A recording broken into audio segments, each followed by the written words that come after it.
yang lebih baik. Itu cara kita terima takdir baik dan takdir buruk.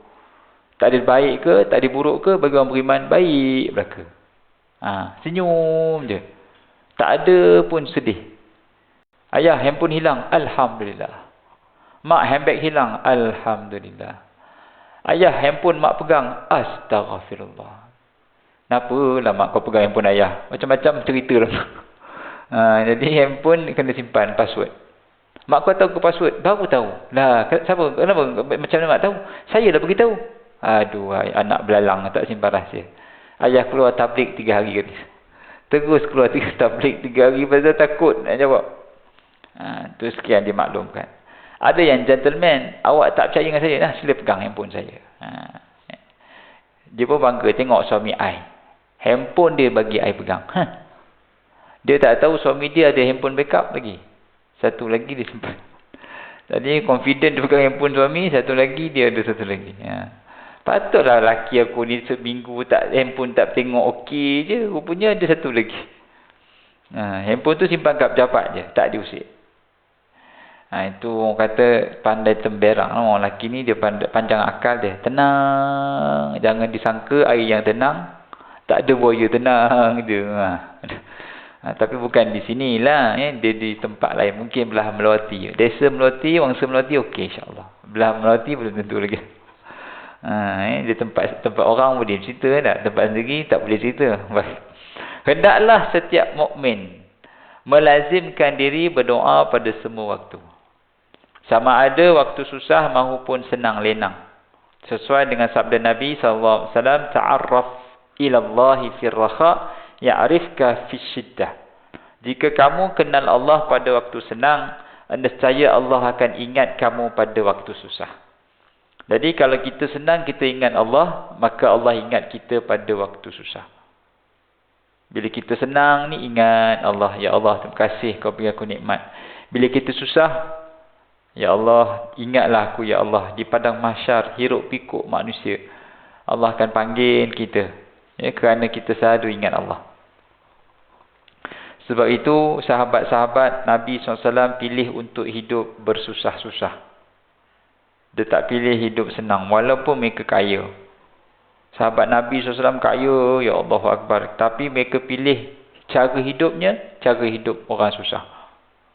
Orang susah tu maksudnya bersederhana lah. Taklah tunjuk ke orang, show off dan sebagainya. Dia pilih untuk hidup sederhana. Bahkan makan pun ala kadar je. Dihidangkan makanan di hadapan Abdul Rahman bin Auf. Dia menangis.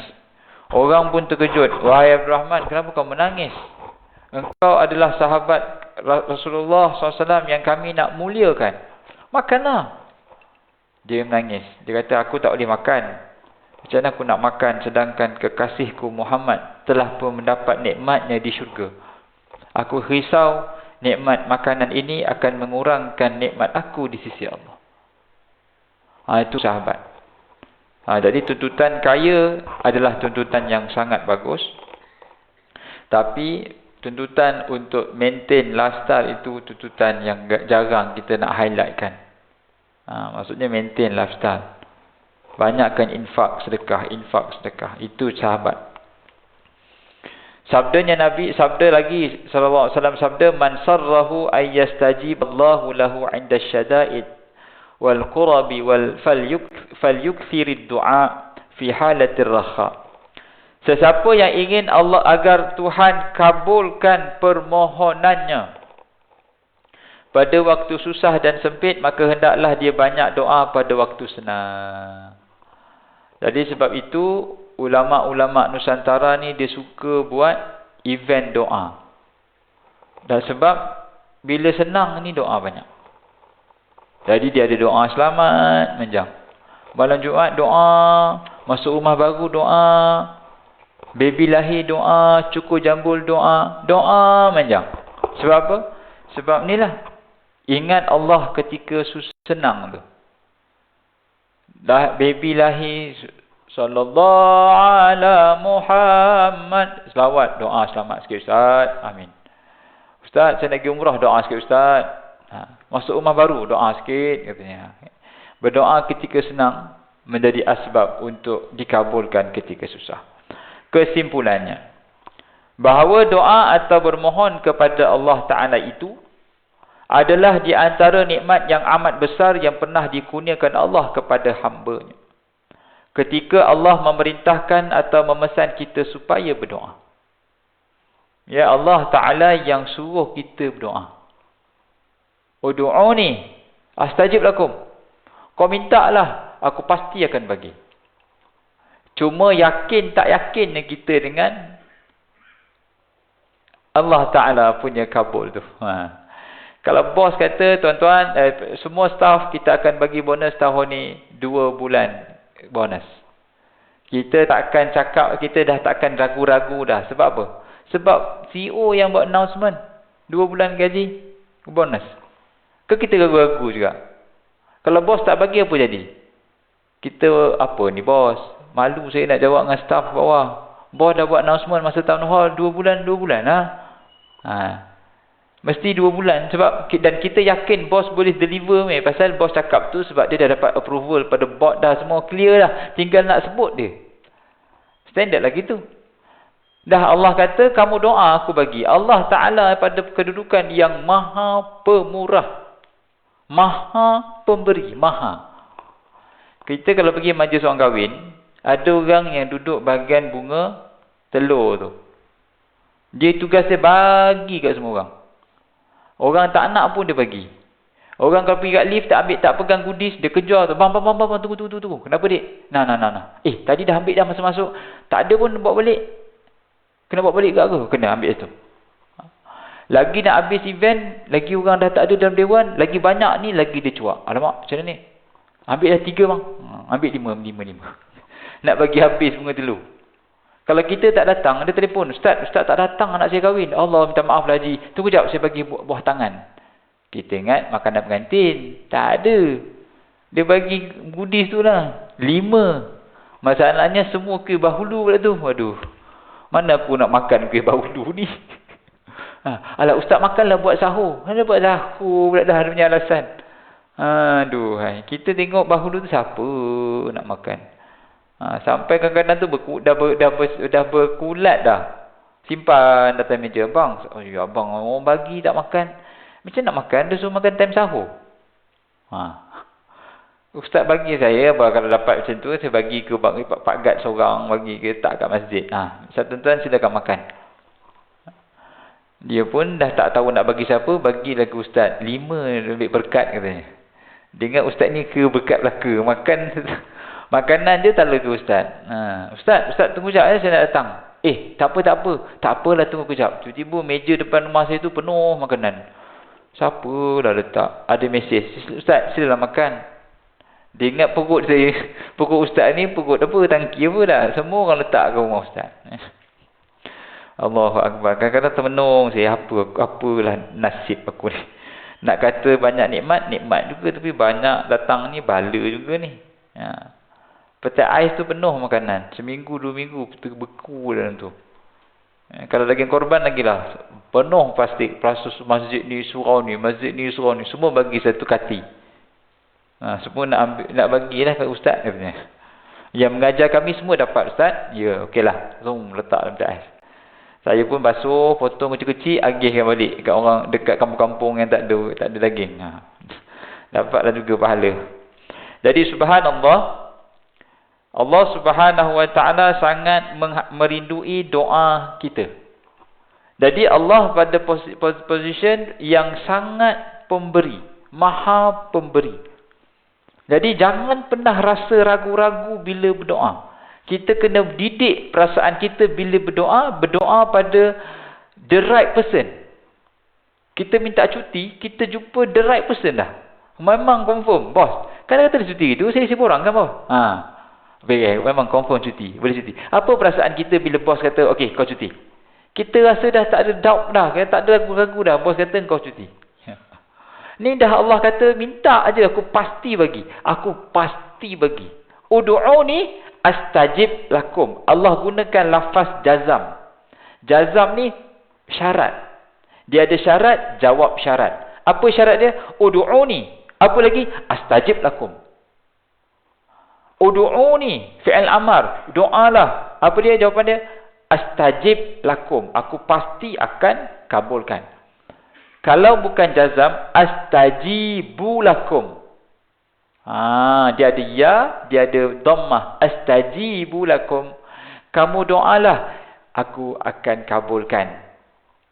Itu kaedah dia. Tapi kali ini dia bertukar. Udu'uni, astajib lakum. Kamu doa ke aku pasti akan bagi. Gitu. Ya. Man yuridillahu bihi khaira yufaqihu fid din, kata Nabi. Siapa-siapa yang Allah nakkan kebaikan pada diri dia, yufaqihu. Allah ada mati tu, yufaqihu. Faqih tu pasti. Atau kalau dia panggil tidak ada jazam, yufaqihu fid din. Dia panjangkan hu tu pasal dua ha. Jadi yufaqihu fid din. Allah akan pastikan dia faham agama. Itu kaedah penyampaian bahasa Arab. Ya, dia matikan kata kerja itu menunjukkan pasti berlaku. Baik. Man lam yas'alillah, malah Allah Ta'ala akan murka terhadap hambanya yang tidak mahu berdoa pula kepada Allah. Tak berdoa pun kena marah. Ya? Man lam yas'alillah yaghdab alaih. Barang siapa yang tidak meminta sesuatu daripada Tuhan, nescaya Allah murka terhadapnya. Tak berdoa, kena marah pula. Doa lah, orang dah suruh doa. Doa. Sebagaimana perlu seorang itu memohon sesuatu yang baik dan yang selamat dari kejahatan bagi dirinya, maka perlu pula memohon sama bagi kedua ibu bapanya, sekalian orang dicintai, seumumnya kaum muslimin. Mohon sesuatu yang baik dan selamat untuk siapa? Diri dia, mak bapak dia, orang yang disayang, dan wannasi ajma'in. Itu antara doa yang boleh kita doa. Yang paling simple, Rabbana atina fid dunya hasanah, ataupun Allahumma ighfir lil muslimina wal muslimat, yang kita doa masa khutbah Jumaat, wal mu'minina wal mu'minat, gitu ya.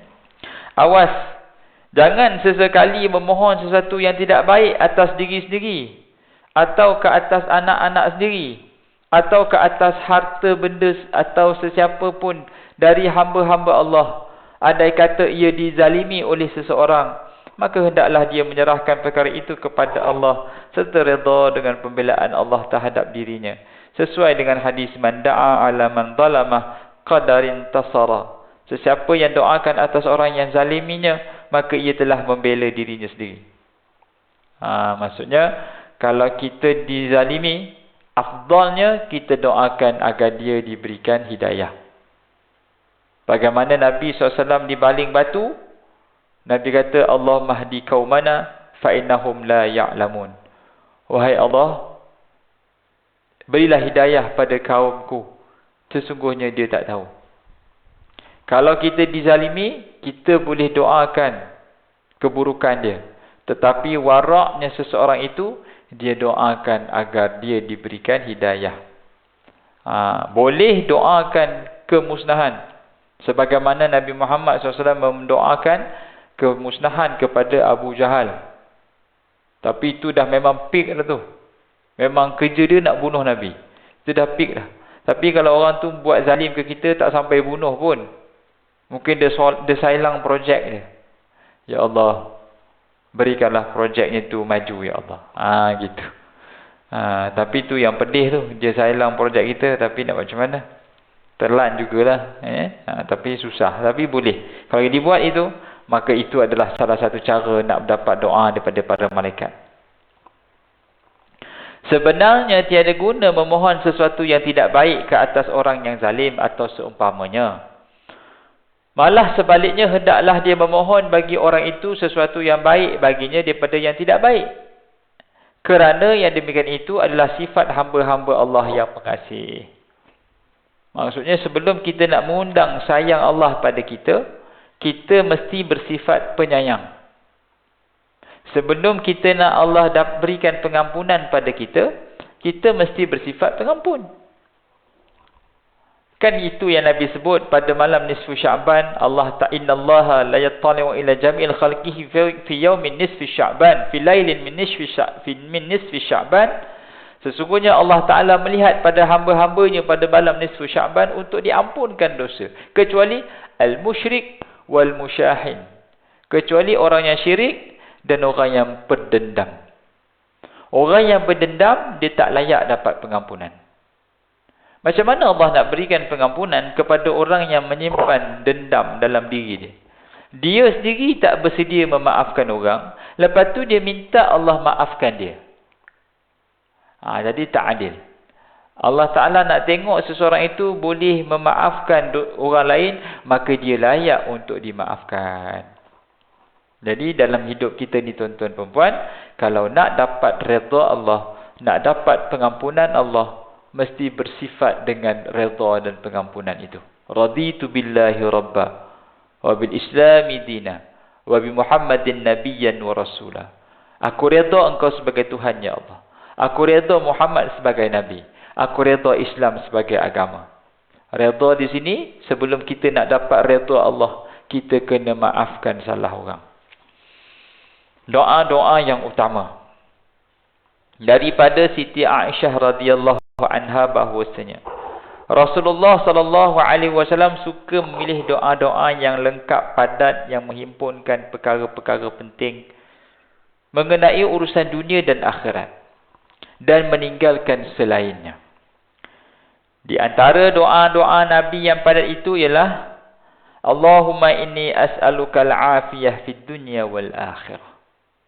Ya Allah, ya Tuhanku, aku memohon keselamatan di dunia dan di hari akhirat. Simple. Minta afiyah. Minta keselamatan. Supaya kita tidak diberikan ujian yang berat-berat yang menyebabkan kita hilang pedoman hidup. Kita tahu hidup ni nak diuji, tapi bukanlah kita lari daripada ujian, kita minta keselamatan. Ya. Lagi doanya, Allahumma ahsin akibatana fil umuri kulliha wa ajirna min khizyi dunya wa azabil akhirah. Ini juga doa. Ya Allah, ya Tuhanku, jadikanlah semua perkara kami berakhir dengan baik dan selamatkanlah kami dari menerima malu di dunia dan mendapat azab di hari akhirat. Ini juga doa yang sabit daripada Nabi sallallahu alaihi wasallam, iaitu Nabi minta agar kita semua ni berakhir dengan baik. Husnul khatimah. Secara asasnya tuan-tuan, minta mati tak boleh. Tetapi minta mati dalam kebaikan boleh. Ada beberapa tempat kita boleh minta mati. Pertama, minta mati di Mekah dan Madinah. Boleh. Ya Allah, matikan aku di bumi Mekah dan Madinah. Boleh. Yang kedua, minta kalau kita sakit yang sangat. Ya Allah, kalau mati itu terbaik, maka matikanlah. Gitu. Ya. Yang ketiga, minta mati dalam keadaan baik. Tadi tempat yang baik, ini keadaan yang baik. Ya Allah, matikan aku dengan husnul khatimah. Yang tak boleh, ya Allah, aku dah tak larat dah hidup, matilah, aku nak mati sekarang. Itu tak boleh. Dia minta mati sekarang. Tak boleh. Walaupun dekat Mekah, Madinah, ya Allah, aku nak mati sekarang, tolonglah sekarang. Tak boleh. Itu tak kena. Dia tak boleh bagi arahan sekarang tu. Kita boleh minta, ya Allah, matikan aku di bumi ini. Gitu. Bila? Allah je yang tahu. Tapi kita nak mati di sini. Boleh. Itu sunnah minta mati di Madinah. Sebab tu sebagian orang selalu pergi Madinah, harapannya nak mati di sana. Tapi tak semua orang pilih mati di sana. Dah lah ada orang mati di sana, elok pula ahli keluarga suruh bawa balik lah. Tuan-tuan pesan pada anak cucu, kalau atuk mati kat Madinah, kau jangan bawa balik tau. Biar atuk tanam dekat bakit tu. Ni ada pula dia suruh bawa balik. Aduh hai. Kita kata, tak, biarlah dia mati di sini, tanam di Madinah. Tak boleh, nanti anak cucu raya nak tengok katanya. Dia kira anak raya, kawan tu dah seronok nak tanam kat sana. Jadi pesan pada bini, kalau pergi umrah, kalau mati, tanam sini. Tanam di Madinah, Mekah. Inilah tempat yang terbaik. Siapa duduk meninggal di Mekah, Madinah, tak ada azab kubur. Allahu Akbar. Dia boleh pula suruh balik ke Kuala Lumpur. Kuala Lumpur apa ada. Dah lah masa balik ke Malaysia, ada kena buat tu, emblem lah apalah tu, keluarkan perut, organ. Ya Allah Akbar. Kesian si jenazah. Ada orang suruh balik juga. Mungkin dia tak berapa nak arif lah. Dulu mungkin ada tahun 90-an, tahun awal-awal 2000 ada orang buat. Selalunya sekarang ni siapa meninggal sana tanam situ je lah. Tak ada lah yang buat balik. Kalau nak jumpa, pergi Madinah, pergi Baqi'. Mana nak jumpa ustaz, kubur dia sama je. Dah tu doa je dekat pintu Baqi' tu. Allahumma fillahum warhamhum gitu. Boleh masuk Baqi', masa lepas solat boleh masuk. Sebab ada jenazah kan, kita usung. Saya berpengalaman lah, usung jenazah, tanam jenazah. Saya pergi buat jadi mutawif. Ada jemaah tu dia memang ubat tak bawa, apa tak bawa. Cakap Haji memang sakit. Kenapa tak bawa ubat? Saya memang nak mati kat sini ustaz. Memanglah semua orang nak mati. Tapi Haji kalau tak bawa ubat, sebelum mati lagi kami dah mati lah. Macam mana lah, nak bergigil-gigil. Sebelum berbahala kenalah ikhtiar dulu, bawa ubat, makan ubat. Ubat tak bawa. Habis tu nak pergi mati je. Kita mutawif kita yang pening. Ya Allah, mati juga orang tua ni. Kita pergi farmasi beli, dia tak ada, dia buat dia. Haji dah makan ubat belum?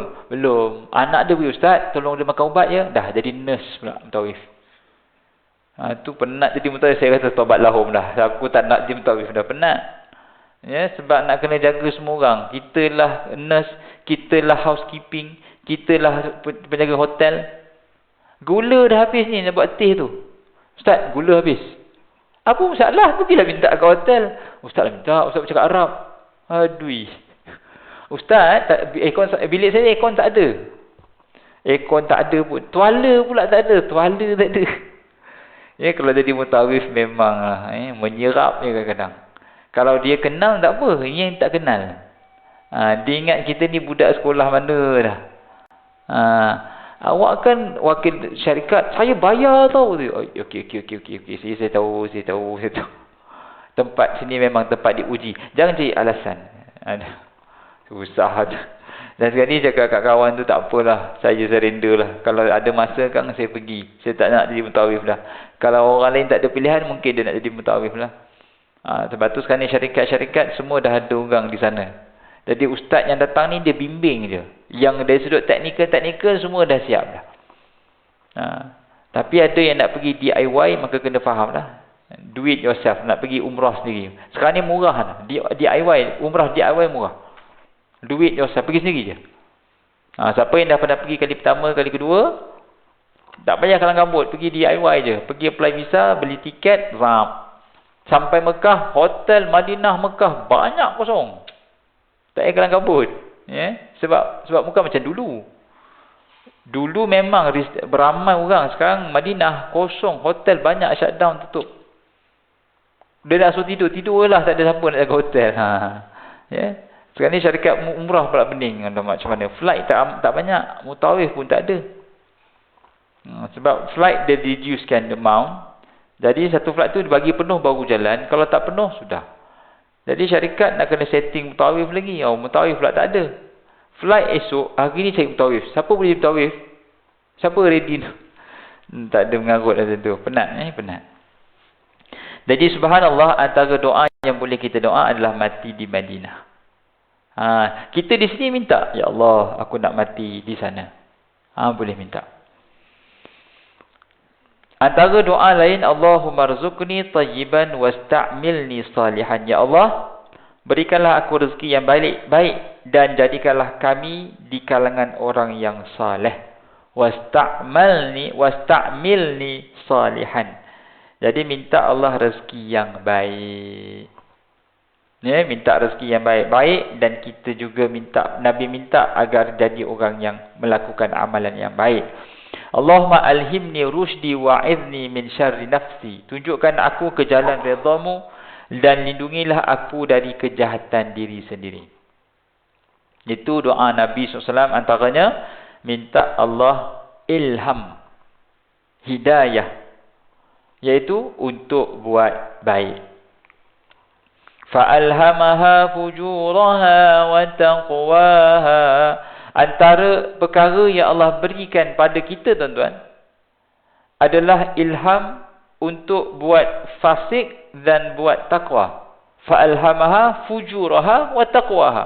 Allah ilhamkan kebaikan dan kejahatan. Walaupun takdir telah pun ditentukan, kita bicarakan dulu. Takdir telah ditentukan. Hatta pemilihan itu pun telah ditentukan.